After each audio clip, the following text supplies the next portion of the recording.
Okay, so this is my Indigo computer, and I'm about to dismantle it. Something I did a few years ago, and it's, rather than just dismantle it, I decided to do a little video. Someone might be interested if they were interested in doing something similar. So let's take this thing to bits. Right, so I don't know, I did this about 2 years ago, and it involved some thinking and an angle grinder.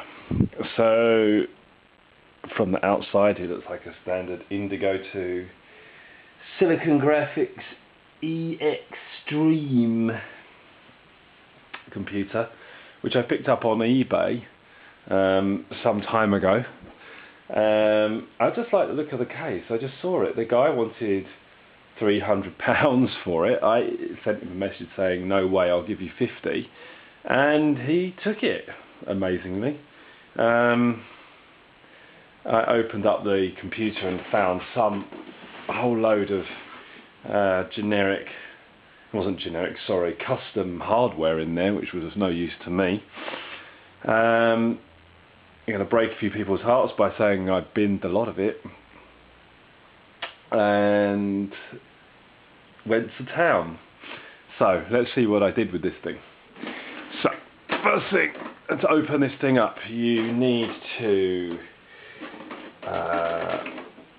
pull the front off. Oh no, take this bar. It has this great big bar in it, which is a little bit unusual, but it does. Bar. Take that out. Push these two levers here. Front comes off. Yeah.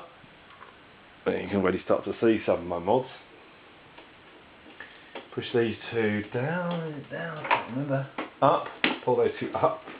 And ta-da! Here's my water-cooled dual-core computer inside. So I'll try and take you through how I got this thing modified. Okay, so let's go through. So this is interesting. Can I bring the computer over? So the first thing we might be looking at, let's just show you from the top view. This is a 500 gigabyte hard drive. This is a Cooler 620 all-in-one water cooling system. This is a PCI Express flexible extender. This is a, vaguely remember, it's an 880 GTX. Yeah, GeForce 8800 GTX. This is a fan. This under here I think was a Core 2 4700, something like that, can't remember. And it ran pretty sweet. This was the hardest thing to find, the power supply. A power supply that fitted in the case, and it came out of a rack server. I found these rack servers, and they had this case which had a power supply which I was able to mod into this thing. Right, well, let's take it to bits. It's had its day. I think I'm going to keep the case, but the rest of it, I'm afraid, is now old hat. Okay. Right, so let's take out the hard disk. So the hard disk, actually very interesting actually. You have a little lever here, and you flick it like this, and this unlocks the mechanism, and the hard drive comes out. This obviously had some kind of connector here, but that went, and this SATA cable and power supply just come through the back here. and then disconnect those, and then out she comes.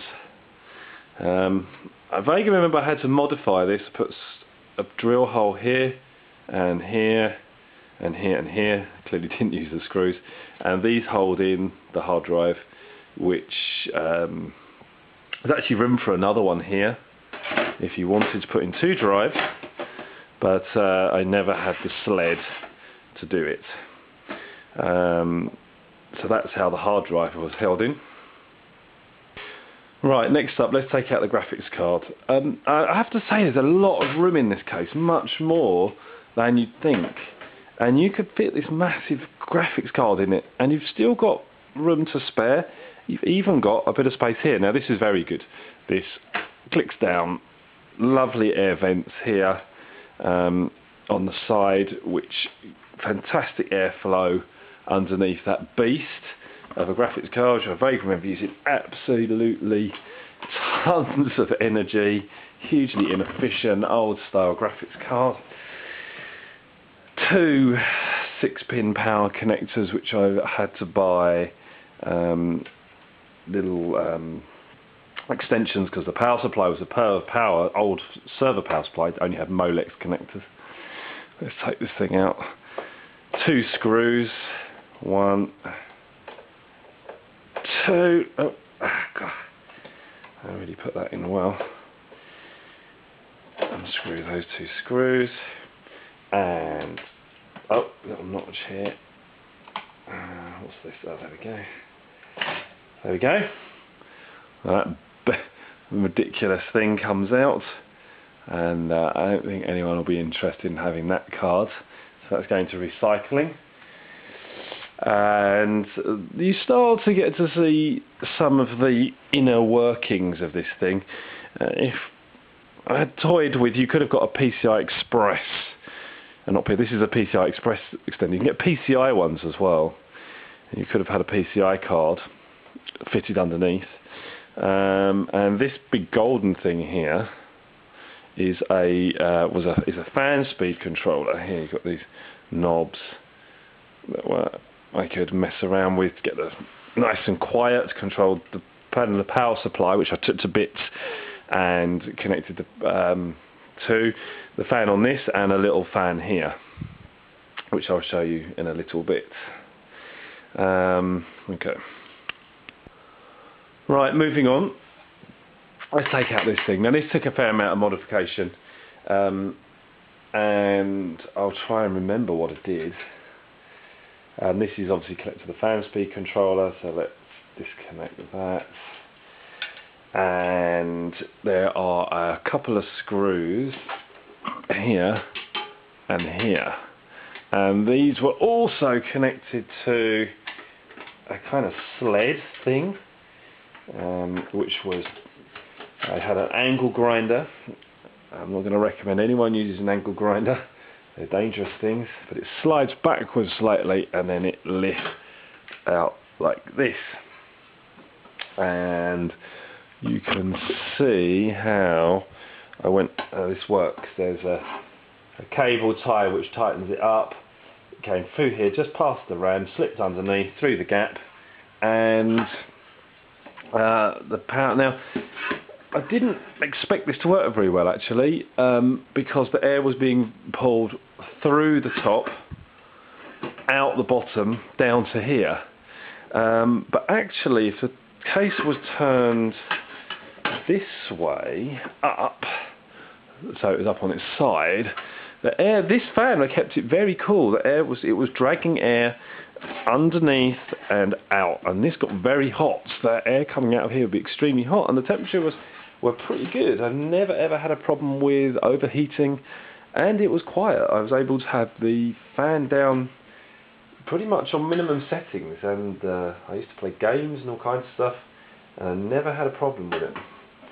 So it just sort of went for it, and it worked. To be honest with you, I had no idea it would. So let's take this off. No, I'll probably need to take this off first to dismantle that. Right, we'll get back to you in a minute once I've taken that. Right, it's off, and this pretty much shows you how you do it. It was cut a bloody great square out of the bottom of it with an angle grinder. 4 holes here, 1, 2, 3, 4. Then the fan is connected to the bottom of the radiator, and then the screwed in. Pretty straightforward, to be honest with you. You need these flexible pipes. These particular pipes are really flexible, and they can handle being held together, and they can take a bit of bend without impeding the flow of the water in there. And I just remember, I noticed, I only remembered after I did it, I didn't actually check, and it's a bit of luck for me. I remember now that when I put this thing in, the pipes hit the top of the ram. So you have to make sure it came out the side and then underneath, and then the clearance here is absolutely minimal. The clearance of the ram under that thing is probably a couple of millimeters, and I got lucky there. I vaguely remember I did not check that, and just by chance it's just about right. But the pipes need to come to the round the side of the ram and then onto the processor. They couldn't come straight back. It wasn't enough space. I remember that now. Luckily it worked. I'll take this thing out anyway. So that's now. I'll keep that. I think I'll keep this thing. It still works, and that will live for another day. Okay, so now we're starting to see a bit more of the bare insides of this thing, and now it's pretty straightforward, isn't it? I mean, all you've really got here is a standard motherboard, power supply, and some RAM. What RAM have I got in here? Can't remember. It was what's this? Corsair XMS2 DDR2 RAM. Can't remember where I got it from. Bought it on eBay. Everything you see on here in this computer was bought on eBay. Same stuff. 2 gig? 2 gig? Yes, 2 gig. So 4 gig of RAM in there. Right, next. Now this was interesting. This involved some angle grinding, I remember as well. So it's held in place by a small screw here. Oh, hold on. Before we do that, let's take. Let's take this out first. So this is held by a screw here. Unscrew that, and if I remember correctly, it just. Oh no, take that out. The whole thing just comes out. Oh no, hold on. What have I done here? Oh, I've got a cable tie. I've got a cable tie holding a ton of cable in place. Right, let's chop that.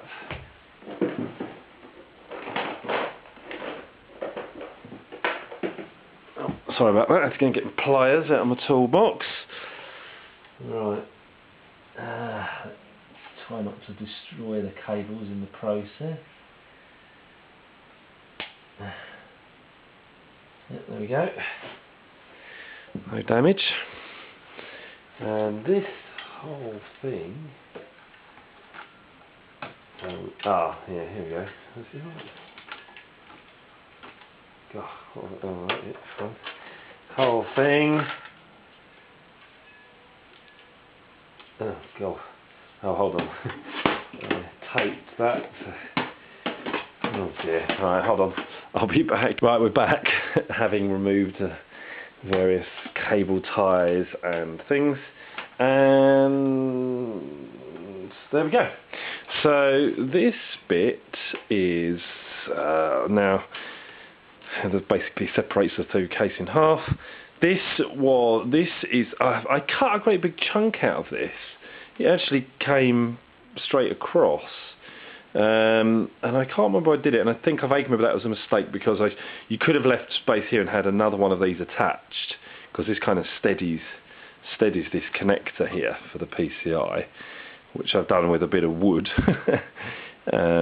It works pretty well though. That is absolutely rock solid. That does not move, and you get a really stable connector connection between the graphics card and this.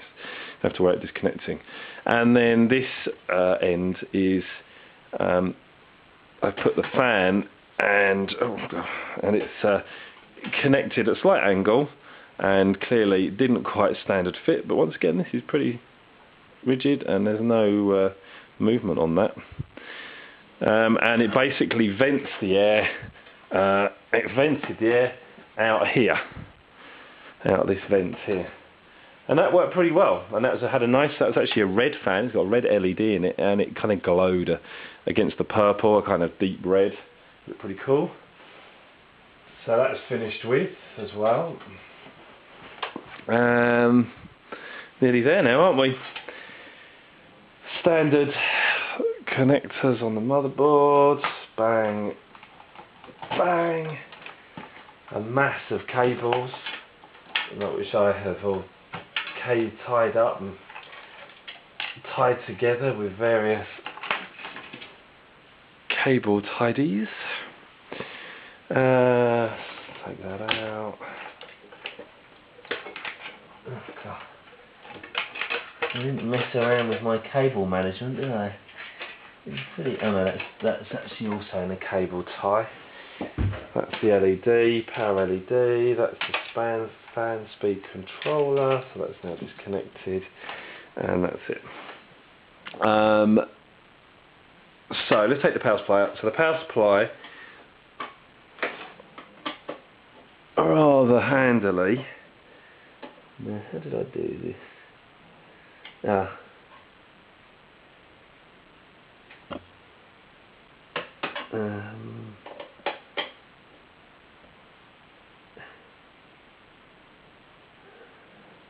Now I've this took some effort to get this damn power supply in here. It came with like a blanking plate. Not blanking plate, what am I talking about? Unscrew it and I'll find out. Ah, there we go.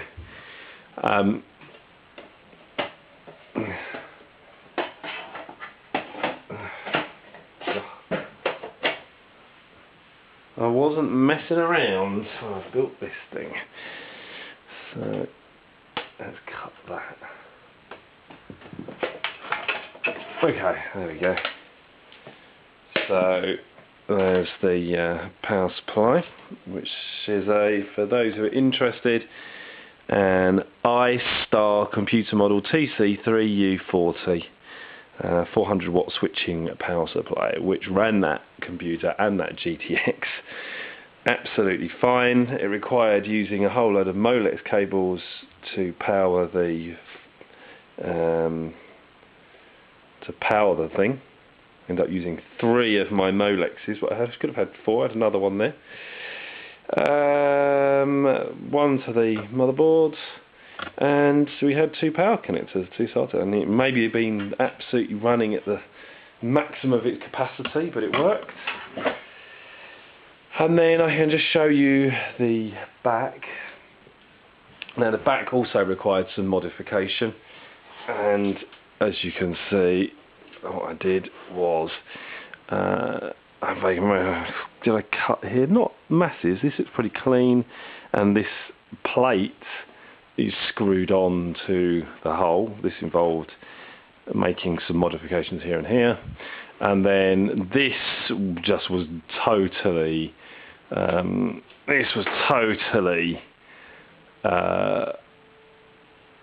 non-standard, and essentially I just used an angle grinder to create a hole the size of the I/O ports on the back. And it was I toyed around with trying to get the official thing in here that covered up the gap, and in the end I just couldn't be bothered with the hassle. It was neat enough, no one was ever going to see it, and I didn't bother. You might be able to do better than I did. So that's what it looks like at the back. Fan speed controller, that can come out later, I'll keep that. Motherboard, the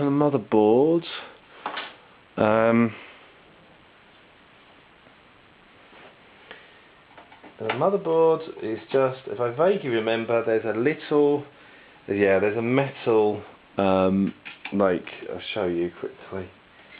There's a metal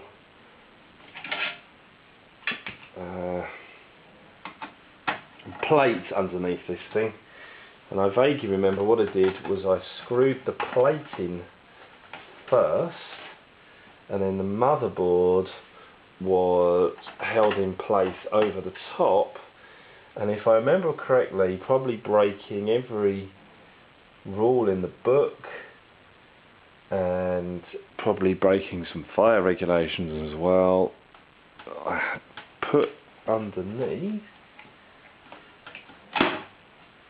Wow, and that was tight as well.